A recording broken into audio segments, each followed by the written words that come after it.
La cristiandad es una caja vacía.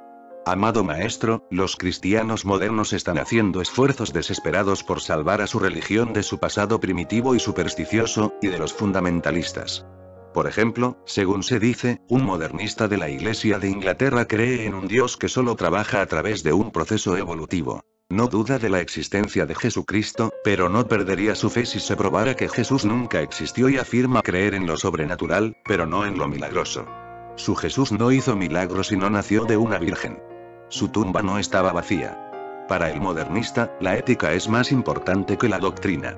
Nuestro viejo amigo, el obispo de Durham, es uno de los que está siguiendo este camino, y el año pasado tuvo problemas por sus comentarios sobre el nacimiento virginal y la resurrección. Recientemente ha declarado: "O Dios no existe o que Él mismo establezca su propia existencia". Es, de alguna forma, la resurrección de la cristiandad más probable que la de Jesucristo mismo. La resurrección de Jesucristo puede ser posible, pero no la resurrección de la cristiandad. De hecho, Jesús nunca murió en la cruz. Se necesitan por lo menos 48 horas para que un hombre muera en una cruz judía. Y se han dado casos de personas que han sobrevivido 6 días en la cruz sin morir. Como a Jesús le bajaron de la cruz después de solo 6 horas, no es posible que muriera en la cruz. Hubo una conspiración entre un simpatizante rico de Jesús y Poncio Pilatos por la que le crucificaron un viernes, y todo lo tarde que pudieron. Porque el sábado, los judíos lo detienen todo. Su sabbat no les permite hacer nada. El viernes por la tarde se para todo. El arreglo era que Jesús sería crucificado a primera hora de la tarde, para que se le pudiera bajar después del crepúsculo. Quizá estuviera inconsciente porque había perdido mucha sangre, pero no estaba muerto. Entonces le tuvieron en una cueva y, antes de que acabara el sábado y los judíos quisieran colgarle de nuevo, su cuerpo había sido robado por sus seguidores. Encontraron la tumba vacía y a Jesús le sacaron de Judea todo lo rápido que pudieron. Recuperó la salud y, una vez curado, se trasladó a India, donde vivió una larga vida, 112 años, en Cachemira. Es una coincidencia muy hermosa, que Moisés muriera en Cachemira y que Jesús también muriera en Cachemira. Yo he estado en las tumbas de ambos. Las tumbas mismas son prueba suficiente, porque solo hay 2 tumbas que no están dirigidas hacia la Meca. Los mahometanos orientan la cabecera de sus tumbas hacia la Meca, por eso, en todo el mundo, las tumbas de los musulmanes apuntan hacia la Meca. Y Cachemira es musulmana. Estas 2 tumbas no apuntan hacia la Meca y sus inscripciones están en hebreo, lo que no puede ocurrir en una tumba musulmana. El hebreo no es su lengua. El nombre de Jesús está escrito exactamente tal como era pronunciado por los judíos, Josué. Jesús es una traducción cristiana del nombre judío. Ciertamente es la tumba de Jesús. Una familia ha estado cuidando de ambas tumbas, que están muy cerca una de la otra y en el mismo lugar, Pahalgam, y una única familia ha estado cuidándolas durante siglos. Son judíos, siguen siendo judíos, y tuve que pedirles ayuda para leer las inscripciones que había sobre las tumbas. Moisés vino a Cachemira para encontrar una de las tribus judías que se perdió en el camino entre Egipto y Jerusalén. Cuando llegó a Jerusalén, estaba muy preocupado porque toda aquella tribu se había perdido en algún lugar del desierto. Una vez que su gente se estableció en Jerusalén, Moisés se fue a buscar la tribu perdida, y descubrió que se había establecido en Cachemira. Los habitantes de Cachemira son básicamente judíos, más adelante los musulmanes les convirtieron por la fuerza, y Moisés vivió con ellos y murió allí. Jesús también fue allí porque para entonces ya se sabía que Moisés había encontrado en aquel lugar a la tribu perdida. Tenía cerradas las puertas de Judea, le volverían a colgar, y el único lugar en el que encontraría gente que hablara la misma lengua, gente con la misma mentalidad, el único lugar donde no se sentiría extranjero era en Cachemira. Por eso es natural que fuera a Cachemira. Pero había aprendido la lección. Había abandonado la idea de ser el hijo unigénito de Dios, si no aquellos judíos volverían a crucificarle. Abandonó la idea de que era el Mesías. Vivió con unos pocos amigos íntimos y algunos seguidores en Pahalgam. Pahalgam recibió este nombre gracias a Jesús, porque él solía llamarse a sí mismo el pastor. Pahalgam significa la ciudad del pastor. Así, había una pequeña colonia formada por Jesús y sus amigos alrededor de la tumba de su antepasado y fundador de la tradición judía. Jesús siguió siendo judío hasta el final. Nunca oyó hablar de la cristiandad. Pero los seguidores que se quedaron en Judea se las arreglaron para crear la historia de la resurrección. Y no había forma de probar nada en un sentido o en otro. Ni ellos podían presentar a Jesús. Porque, si había resucitado, entonces ¿dónde estaba? Ni el otro bando podía explicar lo ocurrido. Habían puesto una piedra tan grande en la puerta de la tumba que era imposible que Jesús la hubiera movido, y como había un soldado romano de guardia las 24 horas del día, tampoco cabía ninguna posibilidad de que nadie la quitara, retirara la roca y se llevara el cuerpo. Pero como Poncio Pilatos estaba desde el principio en contra de crucificar a Jesús, él podía ver que aquel hombre era completamente inocente. Tenía algunas ideas locas, pero no era un criminal. ¿Y qué daño hacía? Si alguien piensa que es el unigénito de Dios, déjalo que lo disfrute. ¿Por qué molestarle y por qué molestarse?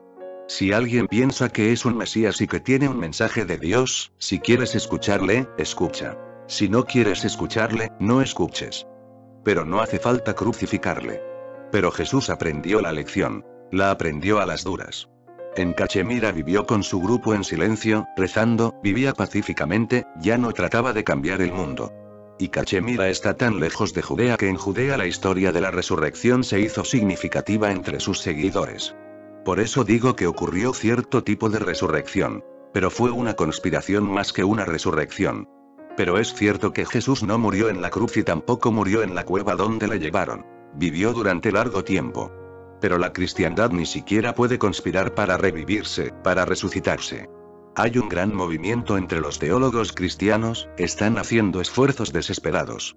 Pero sus mismos esfuerzos muestran que van a fracasar. De hecho, sus esfuerzos son ridículos. Hay un teólogo que dice: no hay Dios, y tenemos que aceptar una cristiandad sin Dios. Él sabe que es imposible probar la existencia de Dios a la generación siguiente. Es imposible probar la existencia de Dios a las mentes jóvenes y frescas. Y los días de la fe se han acabado. Esta es una era científica. Debes probar las cosas, dar pruebas. Nadie va a aceptar algo solo porque tú lo digas. Por eso, este teólogo está dispuesto a sacrificar a Dios para salvar a la cristiandad. ¿Qué será de la cristiandad sin Dios? Hay otro teólogo dispuesto a creer que quizá Jesús solo es un mito, nunca existió. Es tan difícil probar la existencia de Jesús como la existencia de Dios, porque la literatura contemporánea ni siquiera menciona su nombre. No hay más prueba que esos 4 evangelios escritos por sus propios discípulos. No se les puede considerar una prueba. Este teólogo está dispuesto a abandonar a Jesús para salvar la cristiandad, pero ¿qué será de la cristiandad sin Dios, sin Jesús? Están tan desesperados por salvar a la cristiandad que no ven las implicaciones de lo que están haciendo.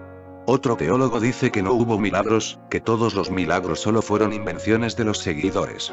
Hasta ahora, y durante 2000 años, la cristiandad ha dependido de los milagros. Eran su fundamento para probar que la religión cristiana era superior a cualquier otra, porque Gautama Buda no caminaba sobre el agua, Mahavira no podía revivir a un muerto, Krishna no podía curar a los enfermos con solo tocarlos y Mahoma no podía sacar vino del agua. Estos milagros han indicado, durante 2000 años, la superioridad de los cristianos sobre todas las demás religiones. ¿Qué tienen los cristianos aparte de los milagros? Pero él está dispuesto a olvidarlos porque ahora los milagros son denigrados constantemente. Nadie está dispuesto a creer en ellos. Van en contra del orden de las cosas.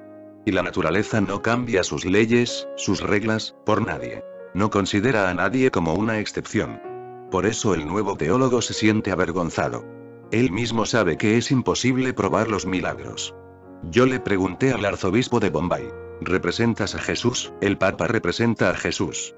Al menos deberíais hacer algún pequeño milagro como prueba de que realmente le representáis, si no, ¿cómo podéis probar que sois sus representantes? Camina sobre el agua, y todo el mundo se volverá cristiano. Y dices que la fe en Jesús puede hacer milagros. Entonces pruébalo. Debes tener fe, pero ningún teólogo ni ningún papa están dispuestos a caminar sobre el agua. Ellos saben bien que la naturaleza no cambia sus leyes por cualquiera. Por eso es un paso atrevido pero muy peligroso. Si te llevas los milagros de Jesús, entonces queda un hombre muy pobre, solo el hijo de un carpintero, no tiene nada comparable a Gautama Buda o a Mahavira o a Zaratustra. Realmente le quitas toda la gloria, que depende de los milagros. Pero, no puedes probar los milagros y como no puedes probarlos, levantas sospechas respecto a Jesús. Es mejor retirarlos, al menos así también se alejan las sospechas. Pero no entiendes las implicaciones. Sin milagros, Jesús no significa nada. Sin milagros, Buda sigue siendo el mismo, porque nunca hizo milagros. La gente no le quería por sus milagros. La gente le quería por su claridad de percepción, por ver la raíz misma de las cosas, porque hacía comprender a la gente cómo transformar su vida. Caminar sobre el agua es simplemente estúpido. Aunque puedas hacerlo, tampoco es un milagro, es simple estupidez, porque tú seguirás siendo el mismo. Al salir del agua no serás un ser humano transformado. Solo para darte una idea de cómo Gautama Buda y Jesús se comportarían en una situación similar, Lázaro había muerto. Sus hermanas eran grandes devotas. Lázaro era un gran amigo de Jesús. Le envían un mensaje. Ven, Lázaro ha muerto. Y mantienen su cuerpo dentro de una cueva. Jesús llega y llama a Lázaro desde fuera de la cueva. Lázaro, sal fuera. Lázaro dice, ¿has venido? Genial, ahora voy. Y sale. Parece algo dramático, parece que todo estaba planeado. Parece que el hombre no hubiera muerto. Era un amigo, sus hermanas eran devotas de Jesús. Es como si simplemente hubiera estado allí sentado, esperando. No fue un milagro. E incluso si lo fue, incluso si Lázaro volvió a la vida, no se transformó. No volvemos a oír nada más de Lázaro. Un hombre que ha muerto, que atravesando el proceso de la muerte ha ido al más allá y luego ha vuelto, no puede ser el mismo. Lázaro se habría convertido en un gran maestro, pero siguió siendo la misma persona. Ningún cambio en absoluto. En una situación similar, Gautama Buda se comporta de una manera diferente, y pienso que es la única forma de comportarse que tiene un hombre sabio. Una mujer, Krisa Gautami, solo tenía un hijo. Su marido había muerto, los demás hijos también habían muerto. Había visto la muerte en toda su brutal fealdad. Solo le quedaba un hijo, y solo vivía por él. No le quedaba otra cosa por la que vivir. Quería matarse, lo había perdido todo, toda la gente a la que había amado y por la que había vivido. Pero sus vecinos le sugirieron. Uno de tus hijos está vivo, sin ti morirá. Cuida de él. Comprendemos tu dolor. Pero un día ese niño también murió, y Krisa Gautami se volvió completamente loca. Fue una coincidencia que Buda estuviera en ese momento en la misma ciudad, Shravasti. Alguien sugirió a Krisa Gautami. Hay un gran místico en la ciudad. ¿Por qué no le llevas a tu hijo? Él puede hacer cualquier cosa. Es un hombre con un tremendo poder. Viendo la situación, y sabiendo lo compasivo que es posible que haga algo. Quizá tu hijo pueda volver a la vida. Krisa Gautami fue con el cuerpo muerto de su hijo. Lo puso a los pies de Gautama Buda y dijo, lo he perdido todo, todos mis hijos, mi marido. Solo vivía por este hijo pero ahora también ha muerto. He oído hablar mucho de tu compasión. Ahora es el momento de mostrarla. Haz que mi hijo se vuelva a levantar, resucítalo. Buda dijo. Con una condición. Ve a la ciudad, para resucitar a tu hijo necesito unas pocas semillas de mostaza, pero deben provenir de una familia en la que no haya muerto nunca nadie. Krisa Gautami no estaba en un estado mental que le permitiera ver que esto era imposible, que la condición no podía satisfacerse. Fue de casa en casa y la gente le decía, podemos darte todas las semillas de mostaza que desees. Podemos llenar nuestros carros de tiro de semillas y llevárselas a Gautama Buda para que reviva a tu hijo. Pero nuestras semillas no van a servir, porque no solo uno, sino miles han muerto en nuestra familia. La gente ha estado muriendo durante generaciones y generaciones. Estas semillas no cumplirán la condición. Ella siguió adelante y obtuvo la misma respuesta en todas partes. Fue al rey de Shravasti y le dijo, ¿no podrías hacer una pequeña cosa por mí? Unas pocas semillas de mostaza y mi hijo puede volver a la vida. El rey le dijo, puedes tener todas las semillas de mostaza que quieras. Pero la mujer añadió, hay una condición, y la condición es que no debe haber muerto nadie de tu familia. ¿Y tu familia es real? Evidentemente cumples la condición. El rey, con lágrimas en los ojos, le dijo, real o no real, la muerte no hace distinciones. Mi padre ha muerto, mi hijo ha muerto, y un número incontable de personas deben haber muerto en mi familia antes de que yo naciera. Tienes que perdonarme. Puedo daros lo que quieras, pero esa condición no puede satisfacerse. Tras estar todo el día dando vueltas por la ciudad, la mujer se dio cuenta de un hecho, hoy o mañana, la muerte es inevitable. Después de ver al rey volvió donde Buda, le tocó los pies y dijo, por favor, perdóname. Te estaba pidiendo que hicieras algo en contra de la naturaleza, y has sido lo suficientemente sabio como para decirme que no. Al mismo tiempo me has dado la oportunidad de darme cuenta de que lo pedía estaba equivocado. Por favor, iníciame.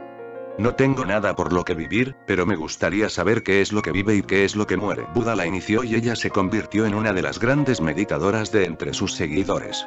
Bien, ¿cuál de ellos crees que es un milagro, Lázaro o Krisa Gautami?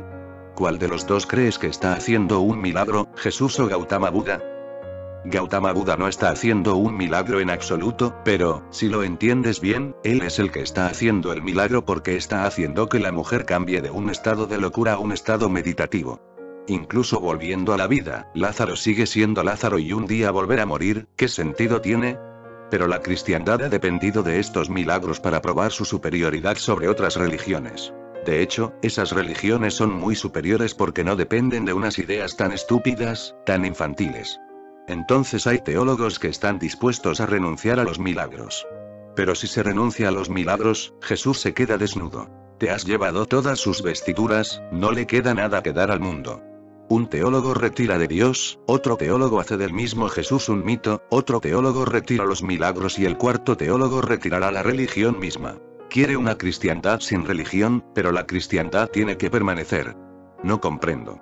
Cuando retiras todos los contenidos, ¿por qué aferrarte a la caja? Actualmente incluso la religión tiene que quedar atrás porque la mitad de la humanidad ya no tiene religión.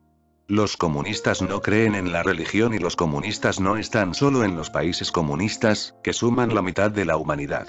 Los comunistas también están en otros países.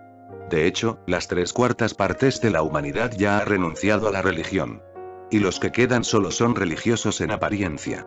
No les molesta mucho la idea de prescindir de la religión. Pero, entonces, ¿qué es lo que queda? Parece que solo te estás aferrando a la etiqueta, al nombre de cristiandad. Es un esfuerzo desesperado. Y además estúpido. ¿Por qué no aceptar que la cristiandad ha muerto? Dios está muerto, los milagros están muertos, la religión está muerta, Jesús ya no nació de la Virgen María, ¿qué es lo que queda? Yo he estado examinando a todos esos eminentes teólogos del mundo cristiano. Se han llevado todo el contenido. Solo queda una caja vacía, pero ¿por qué seguir con ella? ¿Por qué razón? Solo es un viejo hábito, un viejo apego. Y además hay otro esfuerzo, porque no puedes llevar una caja vacía durante mucho tiempo. Sentirás que estás haciendo algo estúpido. Y los demás, cuando miren a tu caja vacía, sentirán que tu cristiandad es estupenda. Falta Jesús, falta Dios, los milagros no están presentes, la Virgen María tampoco está allí. Todo lo que era la cristiandad ya no está. Entonces, ¿por qué estás llevando esa caja vacía? Por eso hay otro esfuerzo paralelo para llenar la caja con algo. Los teólogos cristianos están estudiando otras religiones para poder tener algo similar. Va a ser una imitación, algo falso, porque no forma parte de su experiencia. Lo llaman religión comparativa. En todas las universidades cristianas estudian religión comparativa. Yo he preguntado a los profesores y a los directores de esos centros. ¿Por qué os preocupáis de otras religiones? Tenéis la cristiana, pero el problema es que tienen que llenar la caja con algo, por eso recogen ideas de otras religiones. Están estudiando psicoanálisis. Ahora cada predicador cristiano tiene que estudiar psicoanálisis obligatoriamente. Pero, ¿qué tiene el psicoanálisis que ver con la religión? La cuestión es que lo que solía hacer la religión era consolar a la gente de sus desgracias. Como ahora ya no tienen esa religión, hay que buscar una forma contemporánea de consolar a la gente. Y el psicoanálisis es un negocio que está en alza en todo el mundo. Los profesionales mejor pagados son los psicoanalistas. Por eso los cristianos piensan, deben estar haciendo algo por la gente. Aprendamos su arte y usémoslo para salvar a la cristiandad. Pero no comprenden que Freud estaba en contra de la religión, todo el psicoanálisis está en contra de la religión. No pueden usarlo. Están estudiando a Carlos Marx porque este hombre ha convertido a 3/4 partes de la humanidad. Debe de tener algo, la idea de la igualdad de los seres humanos. Aunque está en contra de la religión y en contra de Dios, tiene ciertos valores. Esos valores pueden ser incorporados. Están reuniendo todo tipo de cosas en la caja donde solía estar el cristianismo. Es tan ecléctico que no forma un todo orgánico. Si miras dentro de la caja te volverás loco, porque las cosas que están tomando pertenecen a distintos sistemas. Dentro de sus sistemas, esas cosas tienen viveza. Fuera de ellos están muertas. Son los ojos de una persona, las manos de otra, las piernas de otra, el corazón de otra, y piensas que de tu caja saldrá un hombre porque has metido todos los componentes necesarios para hacer un hombre. Manos, cabeza, ojos, corazón. Todo está allí, pero es una tontería. Esos ojos eran capaces de ver dentro de una unidad orgánica, dentro de un cuerpo. Ahora no pueden ver. No hay unidad orgánica y no puedes producirla. La cristiandad está muerta. Sus esfuerzos desesperados por salvarla simplemente confirman que está muerta. Pero hace falta valor para aceptarlo. Te sorprenderá saber que cuando murió José Stalin, el hecho no fue anunciado al mundo. El alto mando comunista tardó unos días, porque habían creído que aquel hombre era inmortal. Stalin, el hombre de acero, no puede morir. Pero los hombres de acero, cualquiera que sea la idea que tengas de ellos, tienen que seguir la ley natural. Murió. Tardaron unos días en informar al mundo. De hecho no podían creerlo, pero finalmente tuvieron que aceptar que Stalin había muerto. Lo mismo ocurrió con Mao Zedong. Su muerte no fue anunciada al mundo de manera inmediata porque se había convertido en un dios. Yo conozco la enseñanza de Sri Aurobindo, porque él mismo estuvo enseñando durante toda su vida que su tarea particular era proporcionar métodos a la gente para alcanzar la inmortalidad física. Todos los antiguos profesores han enseñado la inmortalidad espiritual. No es mucho problema porque el elemento espiritual en ti ya es inmortal. Él solía decir, yo estoy resolviendo el problema real. El cuerpo físico, que no es inmortal, yo voy a hacerlo inmortal. Y un día murió. Uno de mis amigos estaba allí, en Pondicherry, en su ashram. Y me dijo, ocultamos el hecho de que Aurobindo había muerto durante 7 días. Nosotros mismos no podíamos creerlo, porque si él mismo no es inmortal, ¿qué pasa con nosotros que nos hemos reunido aquí para conseguir la inmortalidad física? Y el hombre que nos iba a hacer físicamente inmortales ha muerto. Ahora ni siquiera podemos decirle, nos has engañado. ¿Qué ha ocurrido? Declararlo al mundo resulta vergonzoso. La primera discípula, la madre del ashram de Sri Aurobindo, finalmente encontró una solución. Ella dijo, no está muerto, ha entrado en un profundo samadhi, el más profundo en el que nadie haya entrado jamás. Volverá a despertar, simplemente está dormido. Le hicieron una tumba de mármol con todo tipo de comodidades, porque solo estaba dormido y un día iba a volver a despertar. Este fue su último experimento con la inmortalidad física.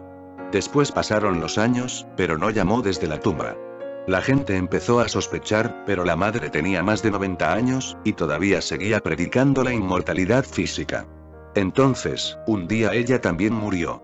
Y fue muy difícil para los creyentes, porque los creyentes habían realizado una inversión. Habían invertido en su propia inmortalidad. Si ambos líderes habían muerto, entonces no les quedaba ninguna esperanza. Y todavía no les habían revelado el verdadero secreto. Les habían dicho que estaban trabajando en ello. Sri Aurobindo solo daba a sus discípulos una audiencia al año. El resto del año trabajaba constantemente, ese era el programa en el ashram de la inmortalidad física. Ahora ambos yacen en sus tumbas, y sigue habiendo idiotas viviendo en el ashram y creyendo que un día despertarán. Los idiotas también son un milagro. Siguen creyendo. Mi amigo, el que estaba allí sigue estando allí, es un doctor en filosofía, pero aún sigue creyendo. Ha venido alguna vez a visitarme, pero no hay forma de convencerlo. Lo intenté de todas las maneras posibles, pero me dijo. Patanjali mismo dice en los Yoga Sutras que Samadhi y Susupti, Samadhi y el sueño profundo, son exactamente iguales. Han entrado en un sueño profundo para descubrir el secreto de la inmortalidad física. Yo dije. ¿Pero cuánto tiempo les va a tomar? Para entonces ya estaréis todos muertos. Aunque vuelvan, simplemente ve, abre la tumba y verás que ya no están soñando. Solo hay esqueletos apestando a muerte, no la fragancia de la inmortalidad. Pero el creyente es de tal manera que sigue creyendo. Y cree básicamente por una razón. Tiene miedo de que quizá estén muertos y, entonces, ¿qué pasa con él? Eso es lo que le detiene. La idea que estén muertos. ¿Puedes ver a qué me refiero? No puede aceptar que Sri Aurobindo y madre hayan muerto porque entonces él tendrá que morir. Y no quiere morir. Por eso ha ido allí y ha vivido allí durante años, esperando que el secreto se revele. Seguirá esperando y pensando. Están dormidos y siguen trabajando. Esfuerzos desesperados, y solo ocurren cuando algo se ha ido verdaderamente y ya no lo tienes. Entonces entras en un frenesí para encontrar la forma de seguir creyendo en ello. Por ejemplo, la Biblia cree que Dios creó el mundo 4004 años antes de Jesucristo, es decir, hace solo 6000 años desde el presente. Hay tantas pruebas que falsean esa creencia que se sabe está completamente equivocada. En India hemos encontrado ciudades ocultas bajo tierra que tenían 7000 años. Y no eran ciudades ordinarias. He estado en Aradpur y en Mohenjo-daro, ambas están ahora en Pakistán, y son algo que merece la pena ver. Y 7000 años de antigüedad es la idea ortodoxa. Hay estudiosos que dicen que deben tener más de 15000. Pero aunque solo tuvieran 7000 años, debe haberles precedido un largo pasado, porque ese tipo de ciudad no puede crearse inmediatamente. Tienen caminos más anchos que Nueva York. Ahora bien, una ciudad de 7000 años que tiene caminos más anchos que Nueva York, significa que deben haber tenido vehículos, tráfico. Si no, ¿para qué semejantes caminos? Tenían unos baños preciosos y un sistema de agua corriente. Incluso si tienen 7000 años, el desarrollo previo debe haber durado miles de años para llegar a aquella tecnología, o aquellas instalaciones de fontanería que permitían poder tener agua en los baños y en las casas. Tenían piscinas. En China se han encontrado cuerpos congelados en el hielo que tienen 90.000 años. Cuando todos estos datos les llegaron a los teólogos cristianos hubo un gran revuelo. ¿Qué hacer? Porque Dios creó el mundo hace 6000 años. Te doy este ejemplo para que veas cómo funciona un creyente desesperado. A un teólogo se le ocurrió una idea que llegó a ser aceptada por toda la cristiandad. Que Dios había creado el mundo exactamente como lo dice la Biblia, hace 6000 años, con ciudades bajo tierra, con instalaciones de fontanería, con amplios caminos, con cuerpo de hace 90.000 años, solo para probar tu fe. Dios puede hacer cualquier cosa. Si puede crear el mundo, ¿no crees que puede crear algo que a los científicos les parezca que tiene 90.000 años? Pero el mundo fue creado hace 6000 años y un esfuerzo desesperado para aferrarse a las supersticiones.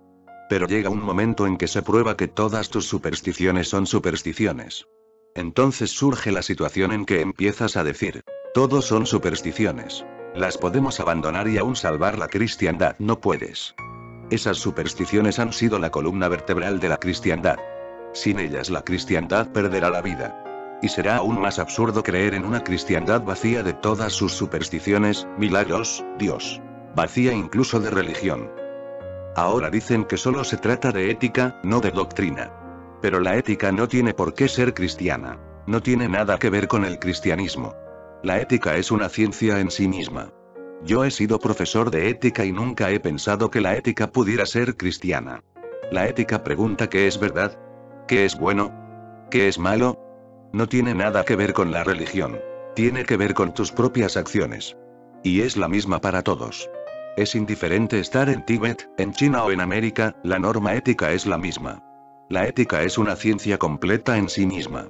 Como ahora no encuentran nada en las doctrinas, están volviendo a la ética, diciendo que lo esencial no es la doctrina. Tal vez sea porque se ha demostrado que todas las doctrinas están equivocadas. Hasta ahora era una doctrina. Ahora, como todas las doctrinas han demostrado estar equivocadas, o al menos ser cuestionables, y ellos no han sido capaces de sustentar claramente la verdad de las doctrinas, este es el último esfuerzo de una religión que se muere.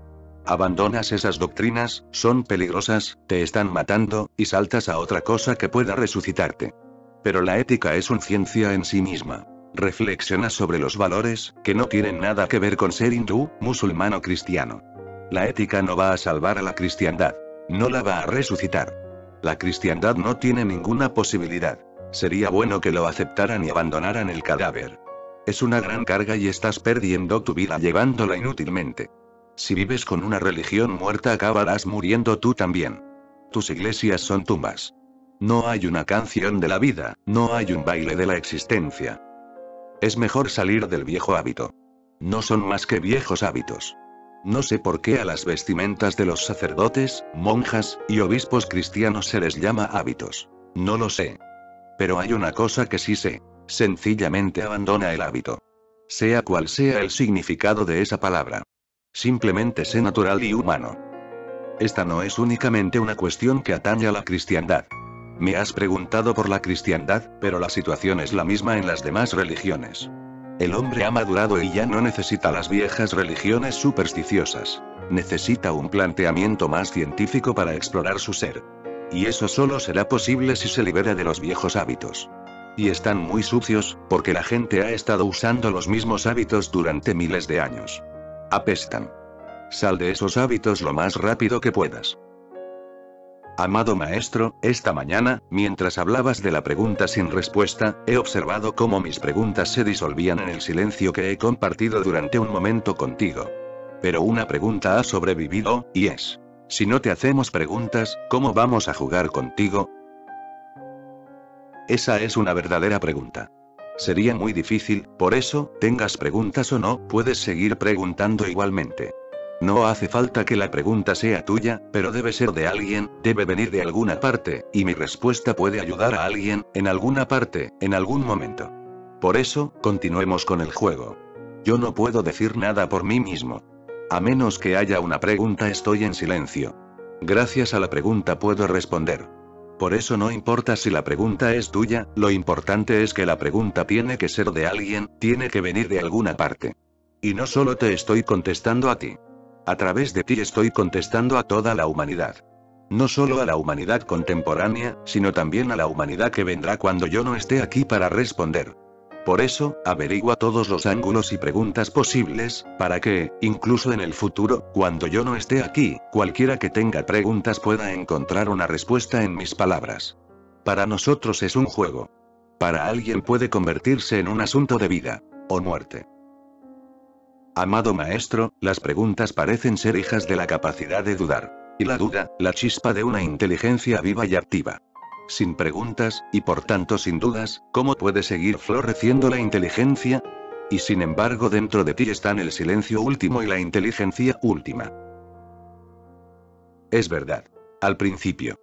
La duda ayuda a tu inteligencia, la agudiza. Cuestionar te hace consciente de muchas posibilidades de las que puedes no haber sido consciente anteriormente. Pero esto solo es el principio del viaje. Al final, cuando todas las preguntas han desaparecido, y el maestro real nunca te da la respuesta. Déjame repetirlo. El maestro real nunca da la respuesta, así nunca puedes dudar de ella. Te lleva al punto en el que todas las preguntas desaparecen. Sus respuestas son asesinas, matan tus preguntas, las destruyen sin piedad, para llevarte al punto en el que no haya preguntas en tu conciencia. El maestro nunca te da una respuesta que puedas poner en duda. La conciencia que no cuestiona es la respuesta. Y es una experiencia, está ahí, no puedes dudar de ella. Desde este punto de vista, el silencio y la inteligencia son solo dos aspectos de la misma cosa. Desde este punto, el desconocimiento, la inocencia, y el conocimiento son dos aspectos de lo mismo. Este es el mundo misterioso que solo está a tu disposición si puedes atravesar la jungla de preguntas y dudas, y alcanzar el claro donde no hay preguntas ni dudas, ni tampoco respuestas. Simplemente eres, en completo silencio, con una inmensa claridad, tremendamente afilado. Por eso estoy en contra de las creencias, porque nunca te permitirán alcanzar tal estado. Te detendrán al principio mismo del viaje.